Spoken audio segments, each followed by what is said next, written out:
Bem, o assunto da nossa próxima conferência é um defensor para o nosso tempo.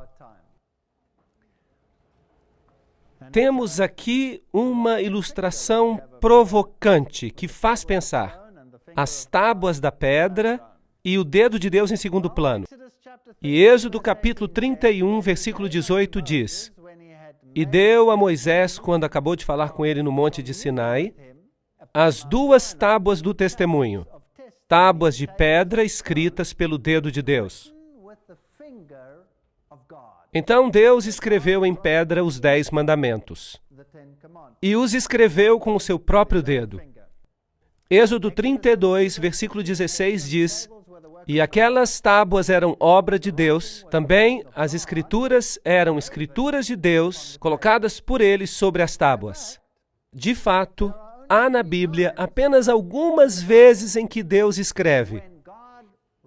E nessas ocasiões, ele o faz com o próprio dedo. Desta vez, em Êxodo 32, versículo 16, Deus escreveu os 10 mandamentos em pedra com o seu próprio dedo. Jesus também escreveu na areia com o seu dedo. E quando Babilônia estava prestes a cair, Amão escreveu com o dedo na parede. Portanto, é fascinante. O próprio Deus escreveu com o seu próprio dedo. E quando Moisés quebrou essas tábuas, porque o povo de Deus havia apostatado, enquanto ele estava no monte, Deuteronômio 10, versículo 2 diz: E naquelas tábuas escreverei as palavras que estavam nas primeiras tábuas. Deus disse que escreverá nas novas tábuas para que pudesse colocá-las na arca. Portanto, as tábuas do testemunho que contêm os 10 mandamentos escritos com o dedo de Deus foram colocadas dentro da arca. Bem, agora vamos primeiramente definir o assunto do pecado. É muito importante que tenhamos uma ideia clara sobre essa questão, porque há muitos ensinamentos no mundo e queremos ficar com uma base bíblica. 1 João 3, versículo 4. Qualquer um que comete pecado também transgrediu a lei, porque o pecado é a transgressão da lei. Será que está claro? Portanto, se você transgride a lei de Deus, então você está cometendo pecado. Então, se eu roubasse, estaria transgredindo a lei de Deus? Sim. Se faço qualquer coisa contrária à lei de Deus, segundo a definição do Novo Testamento, então estou pecando. É isso que o Novo Testamento diz. As pessoas gostam de dizer, mas a lei era para o Antigo Testamento. Agora, a definição que acabamos de ler está no Novo Testamento sobre o pecado. Então, se olharmos no dicionário o que significa transgressão, transgressão é o efeito de agir para transgredir, quebra ou a violação de qualquer lei. Portanto, se você vai transgredir, é porque há uma lei. Romanos capítulo 4, versículo 15 diz: Onde não há lei, também não há transgressão. Fascinante. Portanto, Adão e Eva tiveram uma lei, eles devem ter tido uma lei, senão como seria possível que eles transgredissem? A lei de Deus pode ser mudada? Ela está escrita em pedra, e se duvidar de alguma coisa, está escrito em pedra. Agora, o homem pode alterar leis, mas a lei de Deus não muda. Na África do Sul, o país de onde eu venho, havia umas leis muito estranhas. Eram leis estranhas e foram alteradas. No passado havia ali uma lei que se chamava ato de imoralidade. Se um homem branco estivesse na companhia de uma mulher negra ou vice-versa, era um problema. Então você poderia ir para a prisão. Mas hoje essa lei está anulada. Percebe? Você pode remover a lei ou remover o problema. Ou, se você quer, a lei permanece e você se torna um transgressor. Certo ou errado? Seja onde for, senão a lei não há transgressão. Romanos 6, verso 23 diz: o salário do pecado, que nós acabamos de definir na Bíblia como transgressão da lei. Então podemos ler: o salário de transgredir a lei de Deus é a morte. Portanto, esta é uma questão muito importante. Algumas pessoas dizem que não há mais lei, que não precisamos guardar a lei. Mas a Bíblia ensina claramente que se transgredirmos a lei de Deus, o salário então será a morte. Agora, o pecado nos separa de Deus. Vamos ler Isaías 59, versículo 2. As vossas iniquidades, ou seja, os vossos pecados, fazem separação entre vós e o vosso Deus. Isso é importante. Algumas pessoas gostam de colocar essa definição de cabeça para baixo. Eu prefiro manter a definição assim como está na Bíblia. O pecado é a transgressão da lei. E se você peca, isso provoca uma separação. Portanto, fomos separados de Deus por causa do pecado. Mas há um meio de resolver esse problema. E esse meio é Cristo. Romanos 6, 23 diz que o salário do pecado é a morte, mas o dom gratuito de Deus é a vida eterna. Portanto, há duas possibilidades. Adão e Eva pecaram, e o salário do pecado é a morte. Duas possibilidades. Ou eliminamos a lei, como no caso da África do Sul, havia uma lei, e era uma lei que não fazia sentido, e a lei foi anulada. Já não há mais lei, então já não há mais transgressão, porque não há mais lei. Faz sentido? Portanto, se eliminamos a lei, isso resolve o problema. Então você está livre. E todos os que estavam na prisão por causa do ato de imoralidade, segundo essa lei, foram libertos. Cristo fez isso? Será que ele anulou a lei? Sim ou não? Não. E o que diz a lei? Morrerá. Mas Cristo poderia ter dito: eu fiz uma lei, mas essa lei era muito dura para vocês. Por isso, vamos anular essa lei. Mas Deus não muda. Portanto, agora estamos num beco sem saída. A lei diz: você certamente morrerá. Mas Cristo não tratou deste problema de forma leve. Se tivesse sido possível para ele retirar a lei, então não seria necessário para ele pagar a pena da lei. Sim ou não? Não. Assim que Cristo veio para morrer, e isso significa que ele pagou a pena, certo?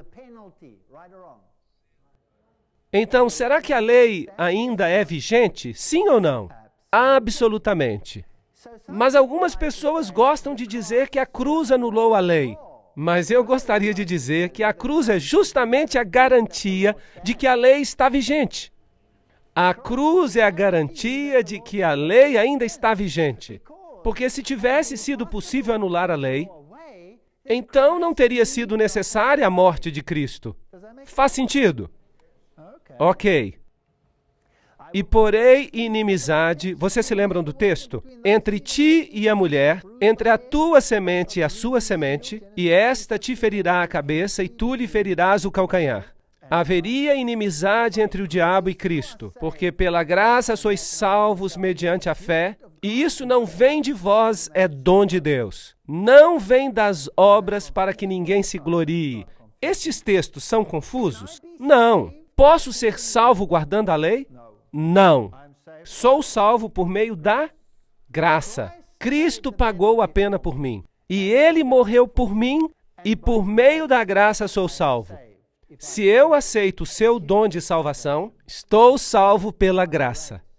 A lei não pode me salvar. A lei é apenas uma coisa escrita. A lei não é um meio para salvar. É apenas um meio de me dizer o que é certo e o que é errado. Faz sentido? Bem, porque o pecado não terá domínio sobre vós, porque não estáis debaixo da lei, mas debaixo da graça.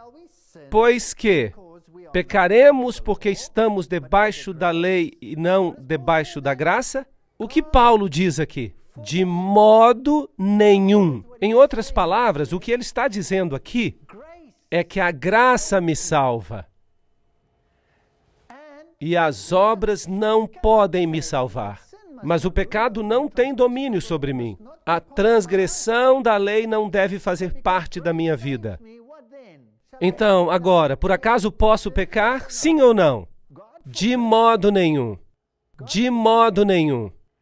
A graça estabelece a lei. Eu olho para a cruz e digo: uau, Senhor, por que tiveste que sofrer e morrer por mim? E o Senhor me responde: porque tu és um transgressor, e a lei exige que morras. Por isso eu paguei o preço por ti, e fiz justiça. A justiça foi feita. Eu vou dar um exemplo para vocês. Se você tem uma filha pequena, e você tem uma filhinha e vêm uns rapazes e a estupram, a violam, a espancam, a mutilam, a estrangulam e a deixam morta. Horroroso. E você está destruído, absolutamente devastado. E você chega ao tribunal e o juiz diz: o que vocês fizeram foi errado, por isso, não façam isso de novo. Agora podem ir. Como é que você se sentiria? Você ficaria irritado, não é? Porque não houve o quê? Justiça. Não se fez justiça. Mas Deus é 100% justo. Deus é também 100% misericordioso. É difícil ser ambos. Por isso, Deus tomou sobre si a pena e pagou o preço. E morreu. Será que Ele exige a sua morte também? Agora, esta é uma pergunta difícil. Ele exige que você morra. E que tipo de morte Ele exige? Ele exige a morte do velho homem do pecado. Em outras palavras, o velho eu tem que morrer. E o novo eu deve renascer da morte em Cristo, por meio do seu poder e da sua ressurreição. E o novo homem será transformado, e o novo homem transformado em Cristo, vamos então caminhar em Cristo por esta estrada, o caminho da nova estrada nesta vida, e Cristo nos dará a força para fazer o que é certo. Temos uma segunda oportunidade. Temos uma segunda oportunidade, mas, voltando ao exemplo do assassino, que é condenado à morte, então ele se arrepende completamente. E ali está ele. E alguém está disposto a trocar de lugar com ele. E ele tem uma segunda oportunidade. O que fariam estes homens? Será que eles sairiam para matar outra vez? Ou será que considerariam que têm uma nova oportunidade? E diriam: é melhor caminhar por um caminho melhor. Por isso, Deus proíbe que a graça anule a lei. Por isso, nenhuma carne será justificada diante dele pelas obras da lei. Não somos salvos pelo que fazemos ou porque fazemos coisas boas. Por meio da lei vem o quê? O conhecimento do pecado. Romanos 3, 19 e 20. Portanto, a lei não pode me salvar. Só Jesus pode me salvar. Mas a lei pode me dizer o que é certo e o que é errado. Por isso, se eu sei o que é certo e não faço, então para mim será o quê? Pecado. Ok. Então a lei me diz o que é pecado. Romanos 3, verso 31 diz: anulamos, pois, a lei pela fé? O que diz o texto? De maneira nenhuma.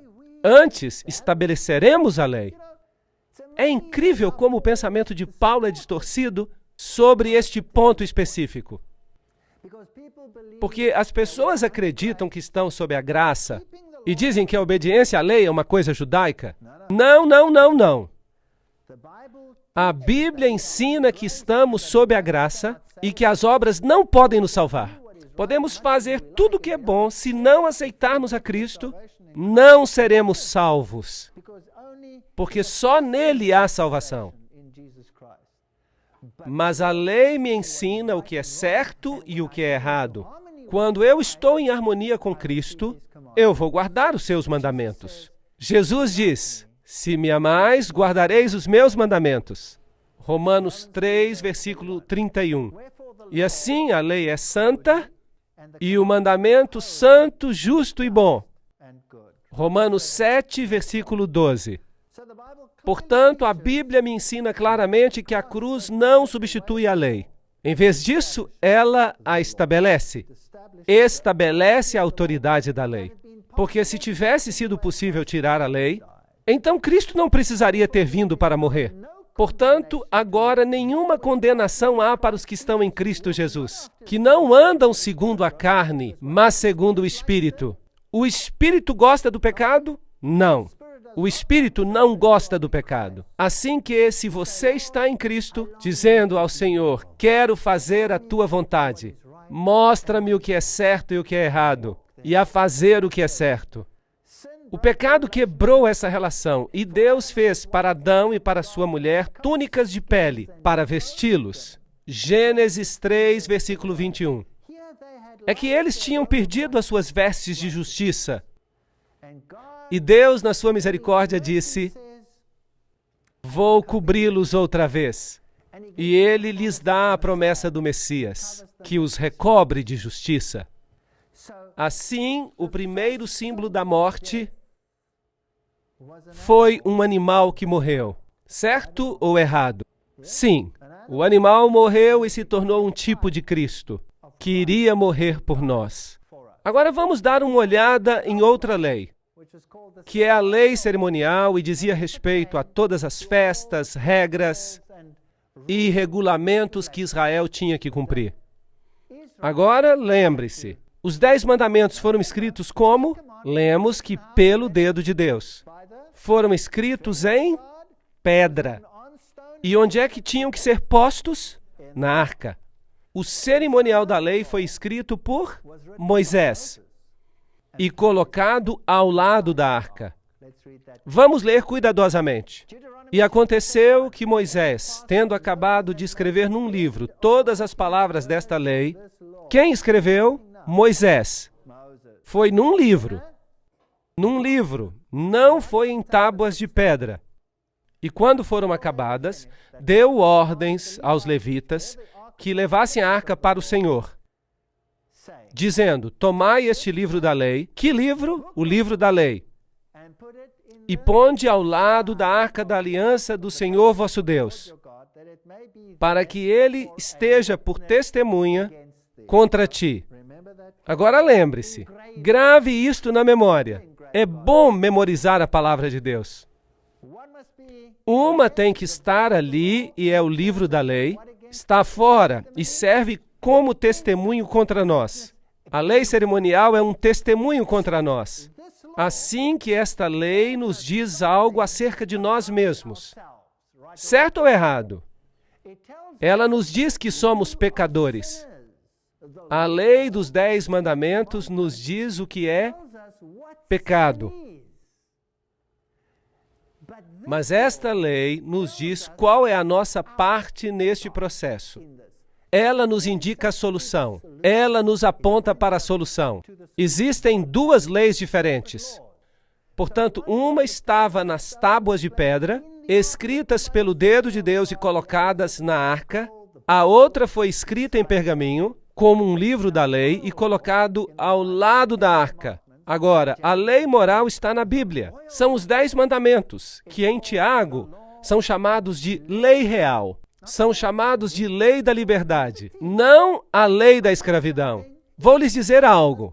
Se todo mundo neste planeta guardasse os 10 mandamentos, todos seríamos livres, certo? Você poderia sair de casa, entrar no seu carro, sem ter que fazer seguro, nem precisaria de chave, bastaria entrar no carro, pisar no acelerador, não precisaria olhar para a direita ou para a esquerda, por medo de alguém lhe golpear a cabeça. Você estaria livre se todos obedecessem à lei de Deus. Certo ou errado?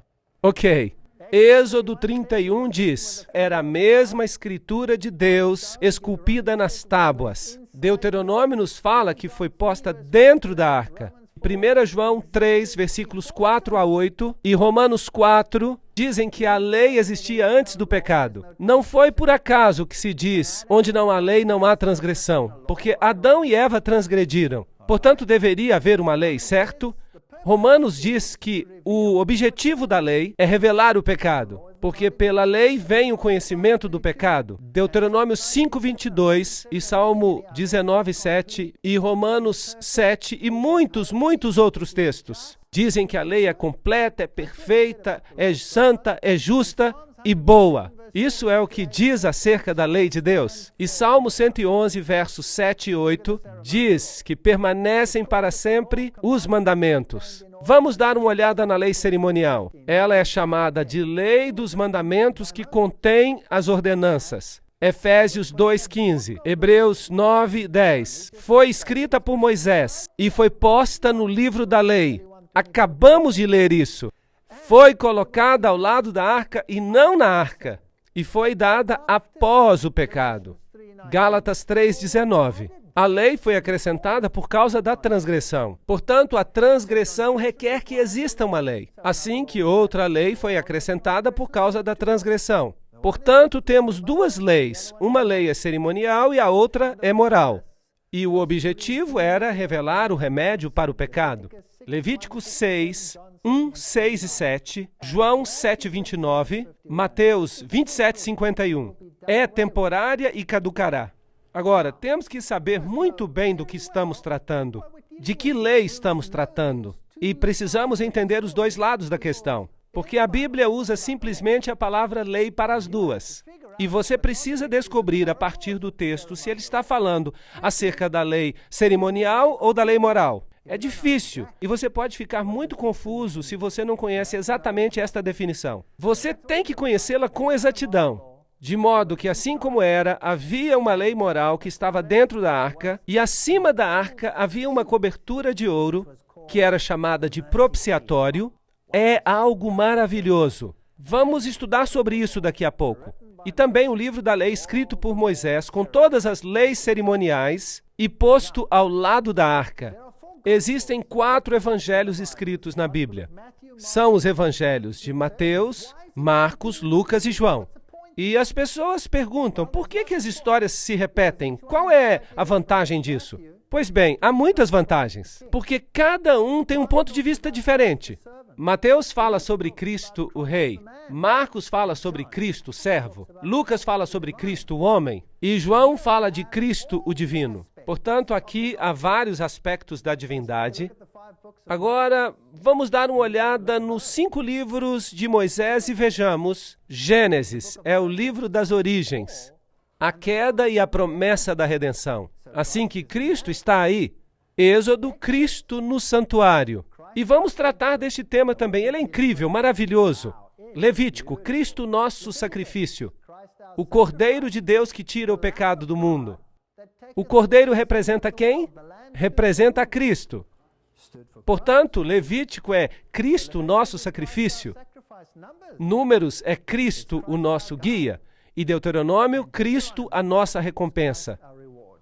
Portanto, os 5 primeiros livros da Bíblia nos dão o plano da salvação, sob a forma de um esboço.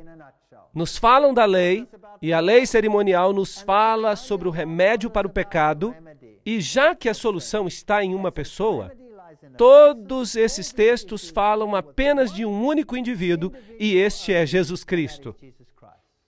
Vejamos se podemos encontrar isso. Gênesis capítulo 26, versículo 5. Um texto fascinante. Porquanto Abraão obedeceu a minha voz e guardou o meu mandado e os meus preceitos e os meus estatutos e as minhas leis. Olhem, há pessoas que dizem que os mandamentos foram apenas para os judeus e que foram dados no Sinai, nos 10 mandamentos em tábuas de pedra. Certo ou errado? Bem, então que leis, estatutos e preceitos guardou Abraão então? Isso era antes dos judeus? Evidentemente, ele obedeceu aos mandamentos de Deus. Então, os mandamentos já existiam neste tempo. Estavam desde o princípio.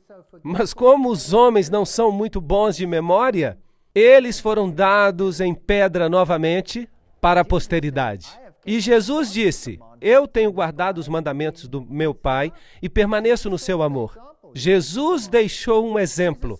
Ele obedeceu aos mandamentos. Jesus diz, não cuideis que vim destruir as leis. Ele se refere aqui ao Pentateuco, os 5 primeiros livros de Moisés, os livros que continham as leis dos 10 mandamentos. Assim que nem um jota, nem um tio seriam omitidos. E isso inclui os 10 mandamentos. E os profetas, tudo isso que foi dito pelos profetas.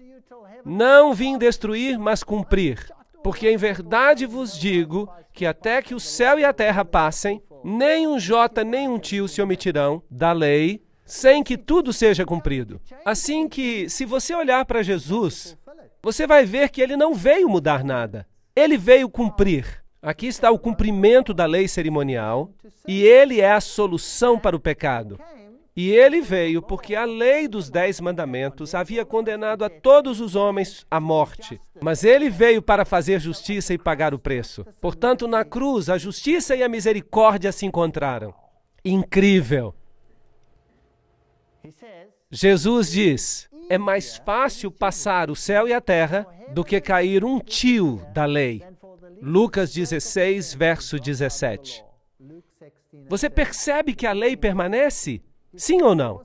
Ok. Já esclarecemos isso. 1 João 5, verso 3. Este é o amor de Deus, que guardemos os seus mandamentos. E os seus mandamentos não são pesados. Agora as pessoas dizem, eu não posso guardar a lei de Deus, isso é impossível. Eu tenho ouvido pastores dizendo a mesma coisa. Pastores que dizem que é impossível guardar os mandamentos de Deus e que não temos que guardar os mandamentos de Deus. E eles dizem, de fato, que os mandamentos de Deus foram abolidos. E eu respondo, pastor, me empresta a sua esposa hoje à noite? E ele me responde, o quê? O que você quer dizer? Bem, eu digo, se não existe mandamento nenhum que diga não adulterarás, não foi isso que eu quis dizer. Então, o que você quer dizer? Como você explica isso? E eu pergunto, se eu mato a sua filha, está tudo bem? Não, é isso que eu queria dizer. Então, não se deve matar. E nós poderíamos citar todos os mandamentos. Você quer ou não que guardemos a lei? Isso não é estranho? Ou não há mandamentos? O Senhor diz que os seus mandamentos não são pesados. E vindo a ser perfeito, se tornou o autor da eterna salvação para todos. O quê? Todos quem? Todos os que obedecem. Hebreus 5:9. Obediência. Se você tem o evangelho sem obediência, você tem o evangelho pela metade. Então você está em pé sobre uma perna só e vai cair. Agora, vejamos isto. Mateus 4:10, Apocalipse 19:10. Ao Senhor teu Deus adorarás e só a Ele servirás. Confirmem por vocês mesmos. Eu não estou citando o Antigo Testamento. Aqui, 1 João 5:21, Atos 17:19. Filhinhos, guardai-vos dos ídolos. Amém. Este é o segundo mandamento. 1 Timóteo 6:1. Que o nome de Deus e a doutrina não sejam blasfemados. Se você olhar com atenção, Marcos 2:27 e 28, Hebreus 4:4. O sábado foi feito por causa do homem e não o homem por causa do sábado. Portanto, o Filho do Homem até do sábado é o Senhor. Aqui, honra teu pai e tua mãe. Mateus 19:19. Não matarás. Romanos 3:9. Não cometerás adultério. Mateus 19:18. Não fornicarás. Não dirás falso testemunho. Não cobiçarás. Romanos 7:27. No Novo Testamento, há lei ou não há? Sim, ela permanece. Absolutamente. Não toque na lei de Deus. Foi necessário que Deus morresse, porque essa lei ainda vigora. Gálatas 3:19. Logo, para que a lei? Foi ordenada por causa das transgressões até que viesse a semente a quem a promessa tinha sido feita. Qual foi a semente? Quem é? Acabamos de falar acerca disso. Jesus. E houve uma lei que foi acrescentada por causa da transgressão. Agora pensem, senhoras e senhores. Transgressão requer que haja uma lei, certo? Portanto, vamos ler um pouco de forma diferente. Digamos, houve uma lei que foi acrescentada porque outra lei foi transgredida. Será que isso é o que diz? Então, que lei foi transgredida? Os 10 mandamentos. Que lei foi acrescentada por causa da transgressão? A lei cerimonial. Ahá! Foi acrescentada uma lei por causa do problema que foi criado por causa da transgressão da outra lei. Simples, não é? Então, tínhamos a lei desde o princípio. Desde que o seu nome era Caim, ele disse, eu não vou obedecer. Vou trazer as obras das minhas próprias mãos. Há muitas pessoas que dizem isso. Sabiam disso? Incrível! E Abel disse, o Senhor disse para trazer um cordeiro, porque o cordeiro representa o Messias que virá, que morrerá em meu lugar e derramará o seu sangue. E eu confio nos méritos do sangue do cordeiro. Ele foi salvo pela graça ou pelas obras? Já existia no Antigo Testamento graça? Sim ou não? Então, como é que uma pessoa era salva no Antigo Testamento? Por guardar a lei ou pela graça? Então, alguma coisa mudou? Não. Eu sou o Senhor e não mudo, diz o Senhor. Eu sou o Senhor e não mudo. Vejamos a cerimônia que foi promulgada. E aqui está o santuário que teve que ser reconstruído de acordo com orientações específicas. Havia uma parede branca de linho branco ao redor. Havia uma entrada que era chamada de porta, e quando você entrava por ali, havia um altar de sacrifícios. E se você avançasse mais, encontraria uma pia de metal. E se você entrasse no primeiro aposento, o primeiro tabernáculo, havia um castiçal. E do outro lado havia uma mesa de pães, e no meio havia um altar de incenso. E se você passasse ao segundo aposento, atrás deste, havia os 10 mandamentos na arca, coberta por 2 querubins. Isso é o que havia. Êxodo 25, 8. E me farão um santuário e habitarei no meio deles. Era um símbolo de que Cristo morava entre o seu povo. Como Moisés foi divinamente avisado quando estava para acabar o tabernáculo, foi-lhe dito: faze tudo conforme o modelo que no monte te foi mostrado. Hebreus 8, verso 5. Tudo de acordo com o modelo. Nem um jota, nem um tio. Não mude nada. Deve ser exato. Deus é muito exato. E por isso ele lhe disse exatamente como construí-lo. Cada pequeno detalhe é importante. Mas ninguém se importa em ler esses detalhes. E dizem que aquilo era para o Antigo Testamento. Mas o Antigo Testamento foi escrito para nossa exortação. Diz Paulo. Assim é melhor a gente ter certeza que estamos lendo. Bem, todos esses detalhes, o Senhor diz que são uma cópia do tabernáculo de um templo que existe no céu. E ele diz: a quem vencer, eu farei coluna do templo do meu Deus. Portanto, as pilastras simbolizam os remidos. Interessante. Havia dinheiro que precisava ser pago para a construção e todos tiveram que contribuir com um preço. E todos tiveram que contribuir com um preço de redenção. E era o mesmo preço para os pobres e para os ricos. E assim que, se me lembro bem, era 1/4 de shekel de prata. E todos tiveram que pagar isso. E Jesus enviou os seus discípulos para buscar o dinheiro da redenção da boca de um peixe. Lembram-se disso? E havia o suficiente para pagar por 2 deles. Sim, Jesus está mesmo disposto a pagar o preço da redenção por você. Agora, isto era um símbolo, as bases do santuário, e todos têm que participar, têm que pagar, têm que renunciar a alguma coisa. E aqui havia uma porta exterior, uma porta. E essa porta tinha uma cobertura com 4 cores. Tinha púrpura, tinha vermelho, tinha azul e tinha branco. E havia um fio de ouro fino. Púrpura é a cor da realeza. Vermelho é a cor do sacrifício. Azul é a cor da obediência. E branco é a cor da justiça. Estas são as características de Cristo. E a propósito, se você quiser ter púrpura, tem que misturar o vermelho com o azul. Portanto, sacrifício e obediência são as coisas que produzem realeza. Uau! Isto é lindo! Jesus diz: eu sou a porta, e ninguém vem ao Pai senão por mim. E se você não entra por essa porta, ele diz, não tem parte comigo. Então, Jesus é a porta. Havia apenas uma dessas portas, mas depois havia uma outra por aqui. Esta era chamada de porta, e era do mesmo material.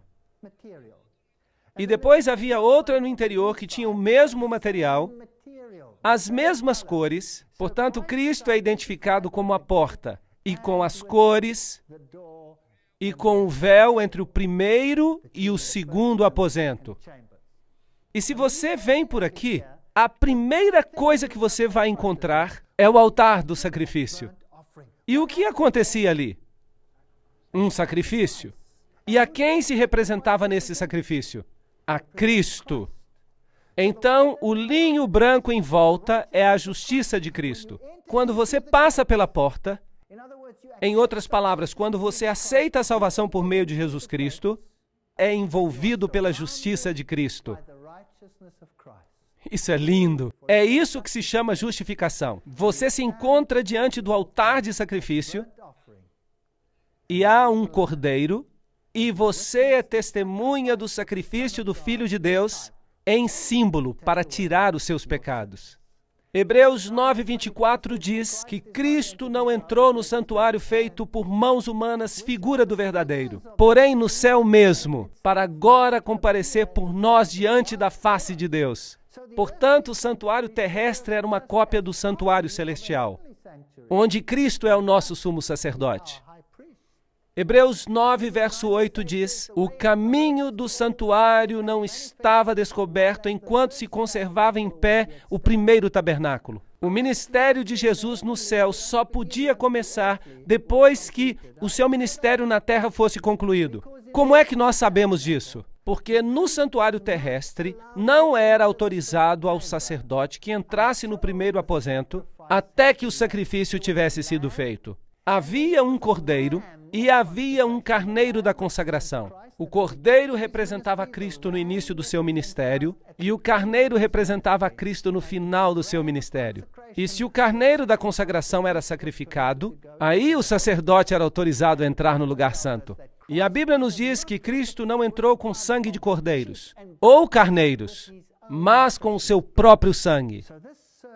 Portanto, este serviço era interpretado como uma garantia da vinda do Messias.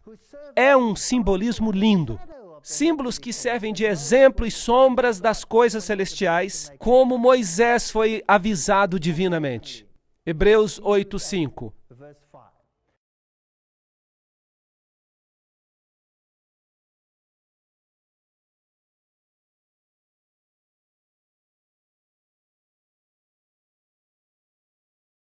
Assim, o tabernáculo colocado no meio do povo representava o ministério de Jesus Cristo.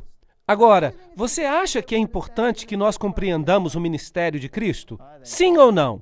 Eu creio que sim. Jesus habitou entre nós, João 1, verso 14. Portanto, vamos estudar este ministério, porque se nós o estudarmos, nós então seremos capazes de discernir muitos dos enganos deste mundo. Muitas pessoas terminam o seu evangelho quando atravessam esta porta. E ali se encontram, já estão dentro, sua vida segue como estava antes, nada mudou. Não, não, não. Há mais no ministério. Você só viu o primeiro tabernáculo. Vejamos os móveis mais uma vez. Quando se entra, havia um altar de sacrifícios, depois uma pia de metal, e depois, ao entrar no primeiro aposento, temos de um lado o castiçal, também havia o altar de incenso, e então havia uma mesa com pão da proposição. E havia um castiçal com 7 lâmpadas. E no aposento interior estava a Arca da Aliança. Portanto, o pátio exterior representava a terra, e a porta e o véu representam as 3 dimensões do ministério de Cristo. 3 dimensões, e não apenas uma. Havia 4 pilastras para o véu, 4 coberturas, 4 cores, 4 ingredientes no pão da proposição. 4 é o número da terra, da plenitude da terra. Norte, sul, leste e oeste. Toda a terra está coberta por esta redenção. 48 tábuas, 60 pilastras, múltiplos de 144.000. As bases foram feitas de prata, como está dito. Tudo feito a partir do dinheiro da redenção, porque ninguém pode colocar um outro fundamento ao que está posto, que é Jesus Cristo. Ele é o fundamento. 5 barras seguram a estrutura. 5 fatores mantêm a unidade do Espírito. Lembram-se? Há um só corpo, um só Espírito, um só Senhor, uma só fé e um só batismo. e um só Deus e Pai de todos. 5 fatores que garantem a unidade do santuário. Agora vamos ao sacrifício. Trazia-se o cordeiro e o pecador se apresentava diante do cordeiro. E o que é que ele tinha que fazer? Ele tinha que colocar a sua mão por cima do cordeiro e em seguida o cordeiro era morto e a gordura era removida e queimada. A gordura é um símbolo do pecado. E queimar a gordura era uma purificação do pecado. Portanto, a gordura que está nas partes interiores, envolvendo os órgãos internos, torna-se um símbolo do pecado, que é queimado em Cristo. Lindo simbolismo. O cordeiro era atado aos chifres do altar. Cristo é o cordeiro que é atado para o sacrifício. E ele se torna o seu sacrifício. Assim, o cordeiro era atado com uma corda e era preciso que se sacrificasse o cordeiro. Era necessário que a pessoa tomasse parte disso. Você causou a morte de Cristo, o Cordeiro. O sumo sacerdote tomava o sangue, e o sumo sacerdote, em certo sentido, levava o sangue do Cordeiro que purifica dos pecados, e o próprio sumo sacerdote, que era também um símbolo de Cristo. Claro que nesse sistema, o sumo sacerdote e o Cordeiro são, na realidade, um mesmo símbolo. Mas, naturalmente, o cordeiro acaba morto depois do processo. Então, o sumo sacerdote representa a Cristo. Em certo sentido, o Cristo ressuscitado. Levítico 4, 27 a 31 diz que se alguma pessoa do povo desta terra pecar por ignorância, atentando contra algum dos mandamentos do Senhor, então trará como sua oferta uma cabra sem defeito, pelo pecado que cometeu, e lhe porá a mão sobre a cabeça, para se tornar uma oferta de expiação pelo pecado, e a oferecerá no lugar do holocausto. E o sacerdote faria expiação por essa pessoa, como Cristo faz expiação por nós. Então o sacerdote é um símbolo. Então o pecado era perdoado. Há um plano para nos livrar do pecado. Assim, é preciso pôr as mãos sobre o cordeiro. Vamos ler o que diz a enciclopédia judaica sobre o assunto. Diz: a colocação das mãos sobre a cabeça da vítima é um rito ordinário pelo qual a substituição e a transferência dos pecados são realizadas. Em cada sacrifício há a ideia de substituição. A vítima toma o lugar do homem pecador. Agora eu tenho uma pergunta. O evangelho também lhes foi pregado? Sim ou não? Não lhes foi pregado como é pregado a nós. Foi pregado com símbolos. Se tivessem estudado a cerimônia, eles teriam percebido o ministério de Cristo através dela, mas começaram a usar a cerimônia como um ritual. E quando se ritualiza algo, então perde-se o verdadeiro significado. Então o sumo sacerdote, o cordeiro, o sangue, tudo aponta para Jesus Cristo, que é o Cordeiro de Deus que tira o pecado do mundo. João 1, verso 29. Ei-lo, olhem para ele. Aí está a tipologia. É fascinante. Quando Abraão teve que sacrificar a Isaque, e ele tinha que fazê-lo no Monte Moriá, o mesmo monte onde depois o templo foi construído. E o templo representa o santuário, o ministério de Cristo. Quando se escavava o Monte Moriá, percebeu-se que Salomão criara uma pedreira de onde se tiravam blocos de pedra. E isso criou um vale entre as duas colinas.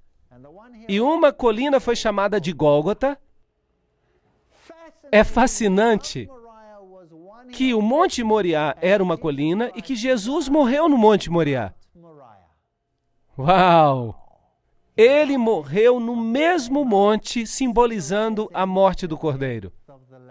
Meus filhinhos, estas coisas vos escrevo para que não pequeis. Mas se alguém pecar, temos um advogado junto ao Pai, Jesus Cristo justo. Portanto, Cristo morreu, e agora que ele morreu, ele ressuscitou e se tornou um advogado para nós. Então, o trabalho de Cristo terminou na cruz, ou Jesus continua fazendo algo?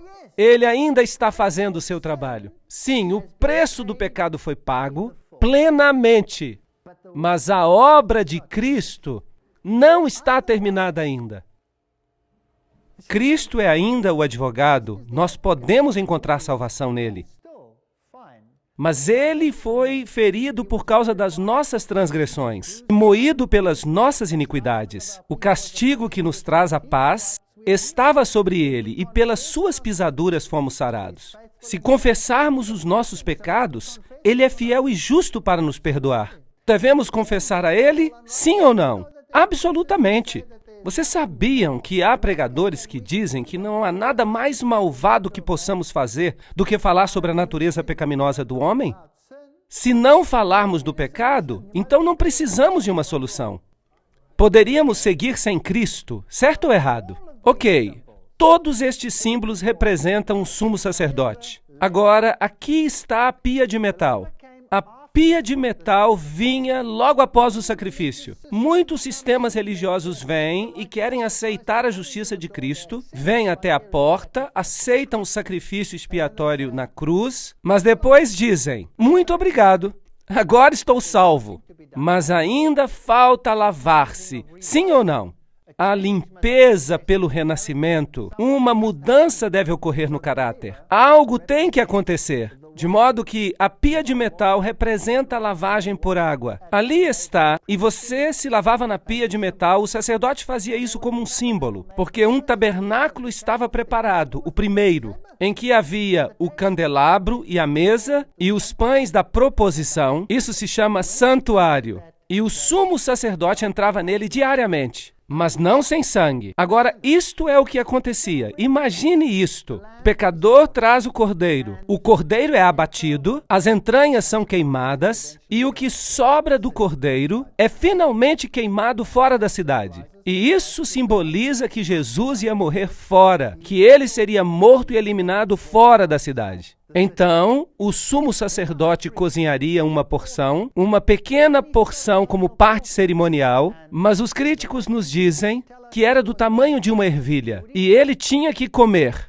E simbolicamente, os pecados confessados ao cordeiro eram transferidos para o sumo sacerdote. Agora, ele simbolicamente levava os seus pecados como Cristo leva os nossos pecados. Agora, o sumo sacerdote fazia um sacrifício por si mesmo.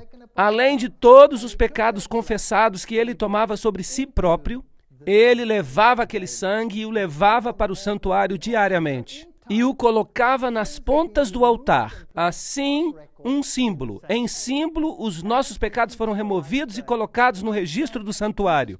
E a luz continuava queimando. A luz representa Jesus, a luz do mundo. Esta é uma representação da Arca de Tito, quando ele levou os móveis após a destruição de Jerusalém. E todas estas coisas foram levadas.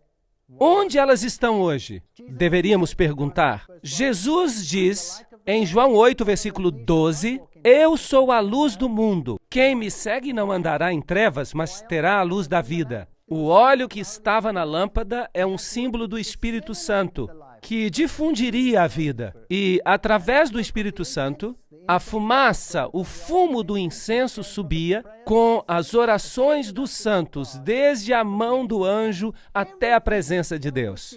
E isso tinha tudo que ver com Jesus. Portanto, o sacerdote queimava este incenso, e isso representava as nossas orações subindo a Deus e sendo aceitas por Deus, através de Jesus Cristo. Em seguida, havia um sangue que era transferido, ao se transferir o registro dos pecados para o santuário. Eu sou o pão da vida que desceu dos céus. Se alguém comer deste pão, viverá para sempre. E o pão que eu dou é a minha carne, que eu darei pela vida do mundo. Esta era a mesa dos pães. Pão sem fermento, sem pecado. Agora, em outras palavras, se você entrava, estava coberto pela justiça de Cristo. Se aceitava o seu sacrifício, o sacrifício de Cristo, deveria ser lavado e renascer, e em seguida, o que você deveria fazer? Tornar-se partícipe da luz através do Espírito Santo. Jesus é a luz do mundo. A minha palavra, a tua palavra é o que ilumina os meus pés. É uma luz para o meu caminho. E se você não participar do corpo de Cristo, então Cristo não faz parte de você. Então você não tem parte com Ele. E você tem que falar com Deus através de Cristo. Portanto, Cristo se torna o seu amigo pessoal. Você come, dorme, bebe e anda com Ele. E isso se chama santificação. E a Bíblia diz que sem santificação não veremos a Deus. Não é suficiente dizer estou santificado, se você não quer saber nada do resto. Você tem que aceitar todo o pacote ou nada. É isso do que se trata. Portanto, a mesa dos pães da proposição representa a Cristo para o seu povo. Existem 12 pães, 12 tribos de Israel, 12 apóstolos. Os números têm muito significado. Os ingredientes do incenso representavam toda a humanidade. Hebreus 9, verso 3. Mas depois do segundo véu, estava o tabernáculo que se chama o Santo dos Santos. Agora, ali vamos ao lugar santíssimo. Já falamos bastante, por isso vamos balançar a cabeça para acordar. Estamos despertos? Muito bem. Porque agora nós vamos fazer algo realmente emocionante. Vamos olhar o segundo compartimento do tabernáculo. Dizem que o meu cabelo está todo despenteado. O que importa? Bem, o primeiro compartimento representa o compromisso diário com Cristo. A participação com a palavra, a participação na vida, a vivência de uma vida em Cristo. Mas ele também contém o registro de todos os nossos pecados confessados. Está claro para todos? Porque o sangue foi transferido para as pontas do altar, está certo? Portanto, contém o registro de todos os pecados. Eu quero lhes dar boas notícias. Vocês são felizes se o registro dos seus pecados for transferido e registrado no santuário. Vocês são benditos. Essas não são más notícias, são boas notícias. Porque os pecados registrados ali estão perdoados. Vocês sabiam disso? Todos os pecados que você confessou e foram transferidos para o Cordeiro e para o sumo sacerdote foram registrados no céu, são os seus pecados confessados. Então, um dia, quando o registro do céu estiver a ponto de ser expurgado e limpo de todo pecado, abrirão os livros e dirão: aqui estão os registros dos pecados de Walter Weiff. E haverá uma lista tão longa que ela se estenderá 1000 vezes ao redor do mundo. Eu espero.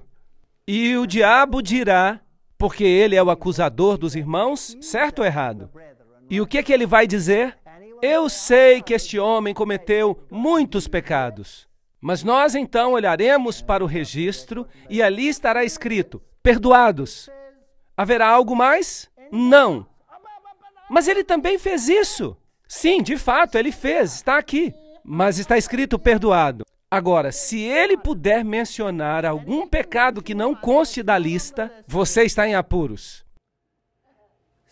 Portanto, entregue a sua lista ao santuário, confesse e renuncie, e você estará seguro. O juízo é uma boa notícia. Se os seus pecados estão ali no santuário. Agora, no céu, um dia, eu tenho uma boa notícia para você. A redenção de Cristo é tão completa. Você vai comparecer diante de Deus, e não apenas como pecador perdoado, mas como um indivíduo que nunca tivesse pecado. A que distância Deus vai lançar os seus pecados? Tão longe quanto é o leste do oeste. Isto é, infinitamente longe. Não há como eles voltarem para você. Comparecerá diante de Deus como se nunca tivesse pecado. E terá um direito perfeito ao céu, se o registro dos pecados estiver ali gravado. É a coisa mais linda do mundo, é a doutrina mais linda do mundo.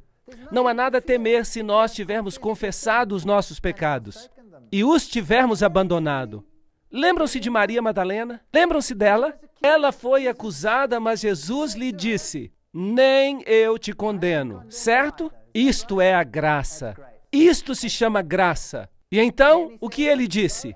Vai e não peques mais. O que é isto? Ele a colocou debaixo da lei.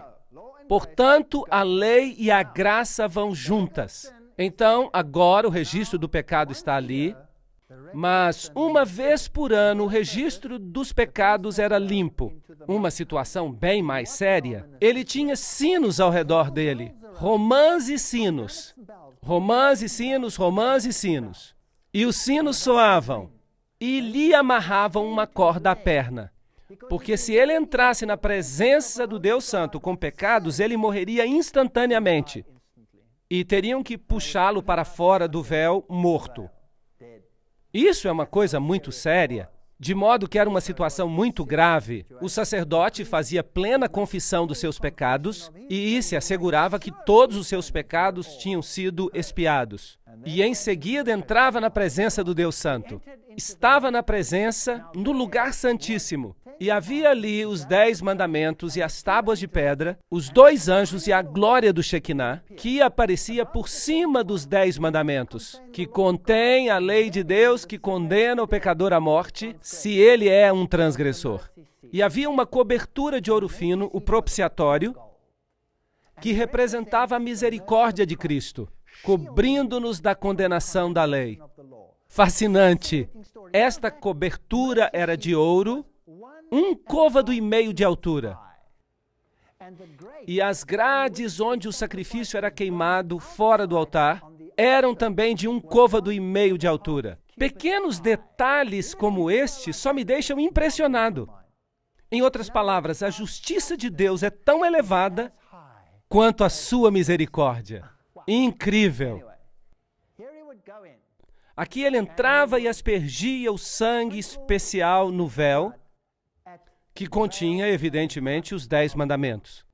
Muita paz têm os que amam a tua lei, e para eles não há tropeço. Salmo 119, 105. Olhem para os móveis. Havia o altar de sacrifícios, a pia de metal, em seguida, de um lado, a mesa dos pães da proposição, do outro lado, o castiçal, e então o altar do incenso, em seguida, a arca. Era em forma de cruz. Era em forma de cruz e a sua sombra. Lindo. Ora, quando estas coisas estavam preparadas assim, durante todo o tempo entravam os sacerdotes no primeiro tabernáculo cumprindo o serviço, representando a santificação na vida. Portanto, temos um grande sumo sacerdote, Jesus Cristo, Filho de Deus. Hebreus 4:14. Temos este privilégio hoje? Temos um sumo sacerdote assim, que está assentado à destra do trono, ministro do tabernáculo, do verdadeiro santuário, que Deus fundou e não o homem. Existe um tabernáculo que Deus fez? Sim ou não? Ora, as Escrituras existem para nos admoestar e para nos dar a verdade. A Bíblia diz que há um santuário, e por isso eu creio que existe um santuário. Mas vindo Cristo por seu próprio sangue, entrou uma vez no santuário, vendo executado uma vez uma eterna redenção. Hebreus 9, 11 e 12. Cristo é o sumo sacerdote. E o véu do templo se rasgou em 2, de alto a baixo. O sistema de sacrifício terrestre chegou ao fim. A lei cerimonial foi abolida. Por quê? Porque foi cumprida em Cristo. Se agora eu pegar um cordeiro e o sacrificar hoje pelos meus pecados, eu estou dizendo que o sacrifício de Jesus não foi suficientemente bom. Agora, os judeus querem reconstruir o templo, restabelecer o sistema de sacrifícios, não é verdade? Quero dizer que isso é uma blasfêmia.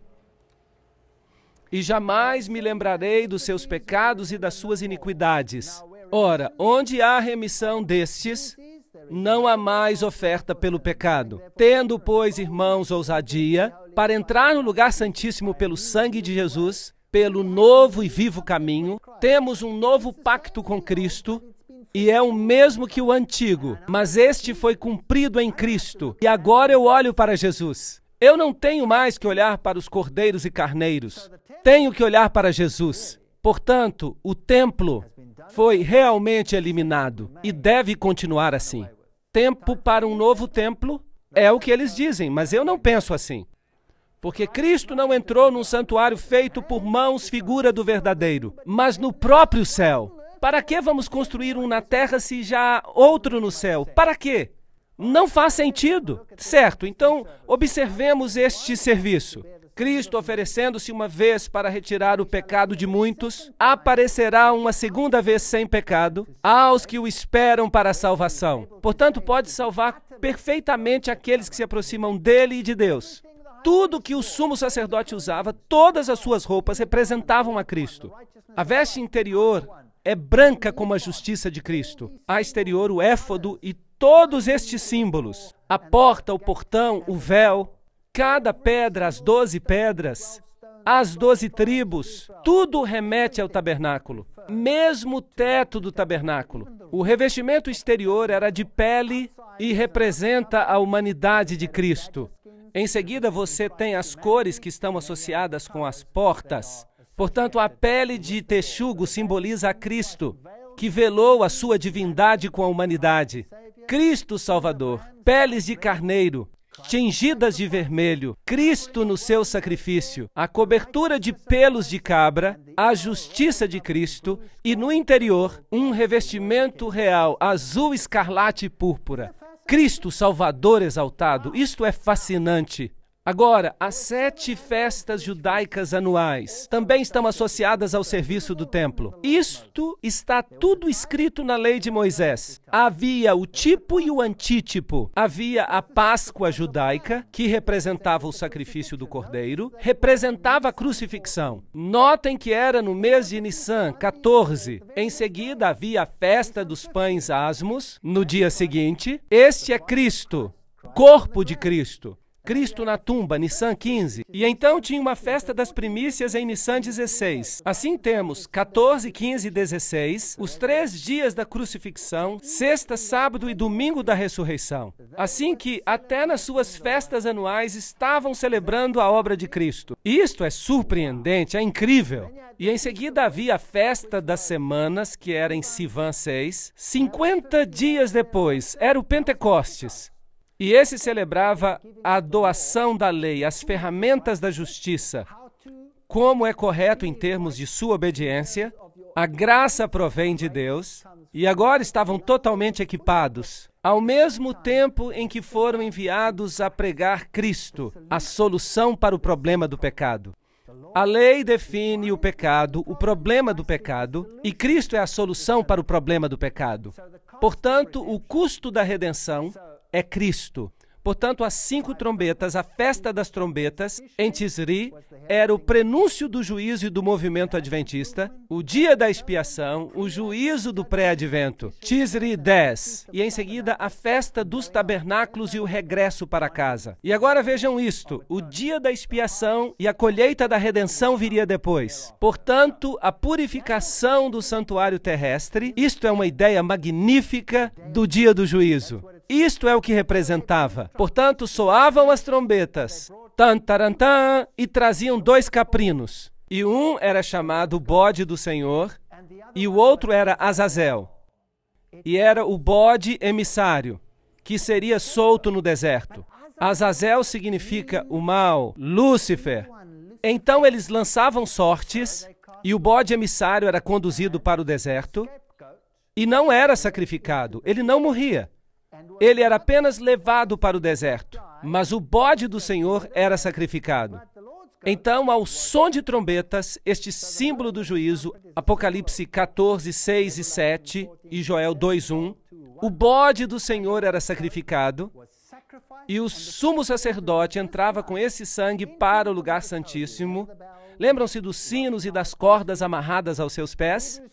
Hebreus diz: mas no segundo aposento, o lugar santíssimo, só o sumo sacerdote, uma vez por ano, entrava, não sem sangue. Levítico 16, 19. E daquele sangue aspergirá sobre o altar com o seu dedo 7 vezes e o purificará. Portanto, isto purificava o santuário das imundícias dos filhos de Israel e o santificava.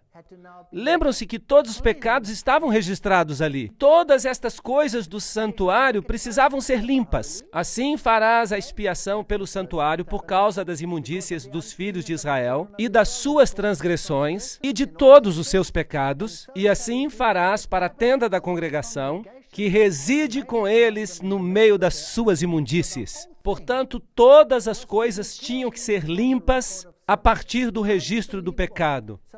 Portanto, o sumo sacerdote tomava todos os pecados que tinham sido confessados no final daquele ano e saía e colocava suas mãos sobre o bode emissário e pressionava suas mãos sobre ele e transferia o registro dos pecados Quem te fez pecar? Quem te fez pecar? Satanás te fez pecar. Portanto, se Satanás te fez pecar, esse registro é transferido para o bode emissário, Azazel, que significa Lúcifer. E ele um dia pagará o preço pelos pecados perdoados. Se você não confessou os seus pecados, quem pagará por eles? Você pagará. Agora, ele não se torna o portador do pecado porque a Bíblia diz, sem o derramamento de sangue não há o perdão dos pecados. Então ele é enviado ao deserto. Porque naquele dia se fará expiação por vós para vos purificar, e sereis purificados de todos os pecados, os vossos pecados diante do Senhor. Levíticos 16:30.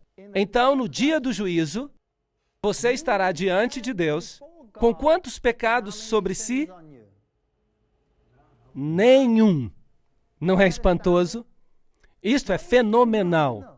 A purificação por Jesus é total, de pé, diante de Deus, como se nunca tivesse pecado. A sua redenção é completa. Vinde então e arguí-me, diz o Senhor, ainda que os vossos pecados sejam como a escarlate, eles ficarão brancos como a neve. Ainda que sejam vermelhos como o carmesim, se tornarão brancos como a branca lã. Se confessarmos os nossos pecados, isso é muito importante, Ele é fiel e justo para nos perdoar os pecados e nos purificar de quanta injustiça? De toda a injustiça. Há pregadores que falam o oposto disso. Dizem que não há maior dano que possa ser feito do que pregar acerca da condição pecadora do homem.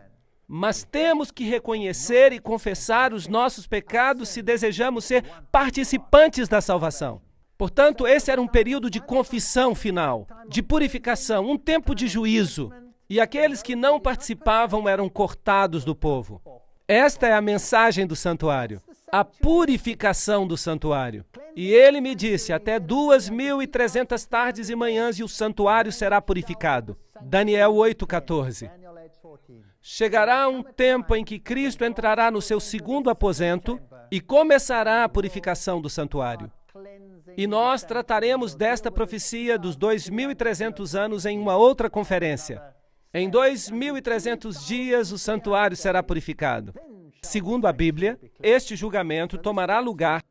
E eu continuei olhando e foram postos uns tronos até que o ancião de dias se assentou e se assentou o juízo e se abriram os livros.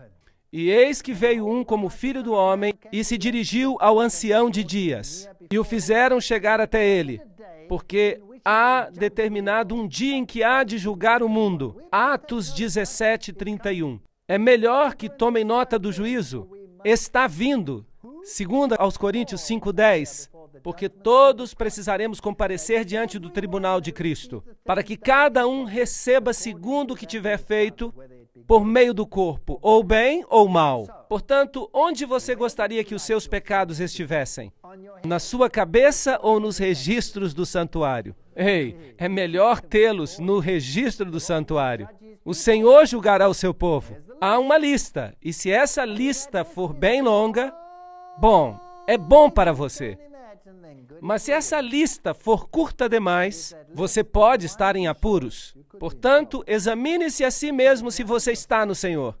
Eis que cedo venho e o meu galardão está comigo para dar a cada um segundo a sua obra.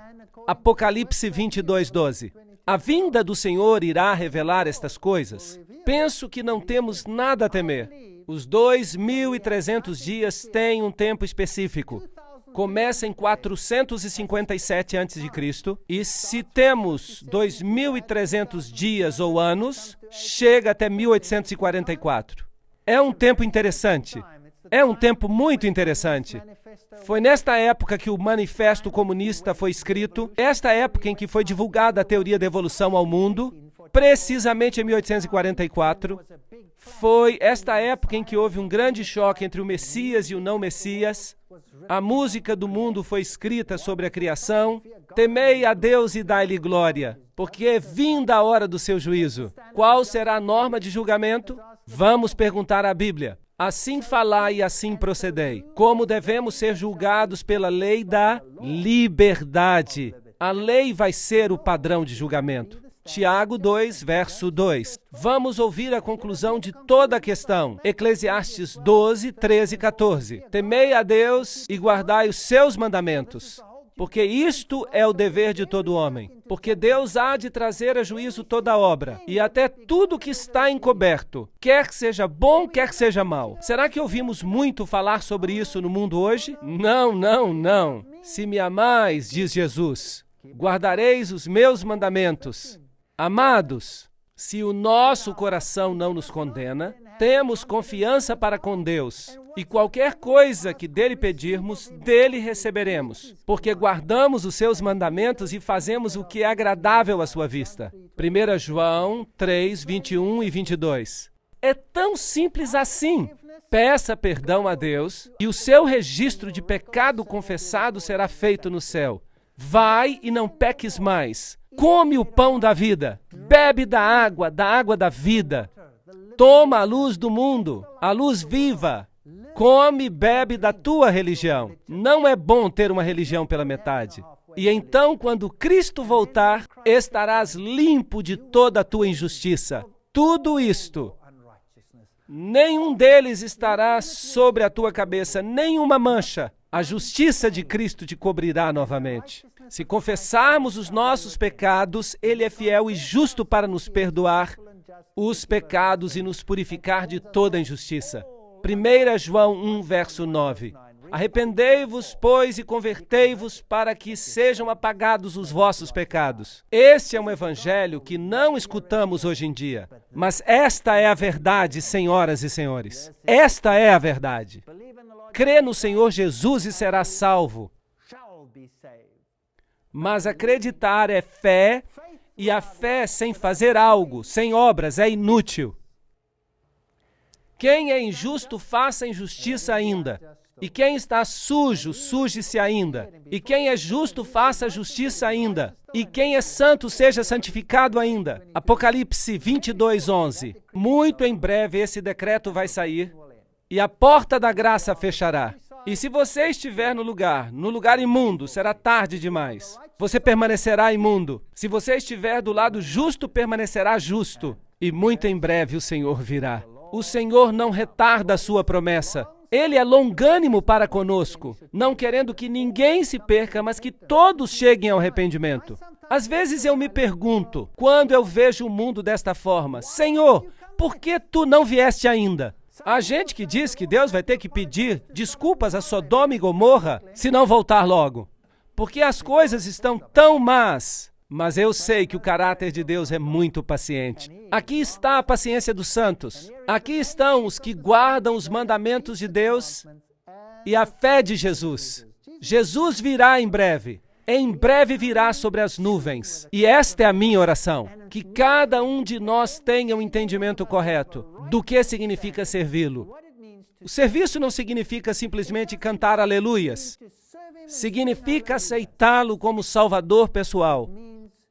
Meu Salvador pessoal e meu Rei. E um rei é alguém a quem tem que se obedecer. Não porque ele queira mandar em mim, não. Jesus, o Senhor, demonstrou que veio para lavar os pés, não é verdade? Ele não veio para dominar sobre nós, mas nos pede obediência porque isto é bom para nós, é o certo para nós. E ele diz, escreverei as minhas leis sobre os seus corações. Este vai ser o nosso novo pacto. E quando a lei estiver no nosso coração, vamos fazer o que é correto. Eu lhes asseguro que as suas relações vão melhorar. O amor uns pelos outros vai melhorar se voltarem para a obediência, regressando a um relacionamento de obediência a Deus. E não precisamos temer nada quanto ao juízo se tivermos confessado os nossos pecados. Nada. E quanto mais longa for a lista de pecados confessados no céu, melhor. Porque isso significa que todos estão lá e podemos renunciar e esquecê-los. Esta é a minha oração para vocês. Na palestra que se segue, vamos ver o outro lado da moeda, porque até agora eu tenho me esforçado para mostrar para vocês os critérios que a Bíblia apresenta quanto à salvação e um relacionamento com Cristo, e o que os dois implicam.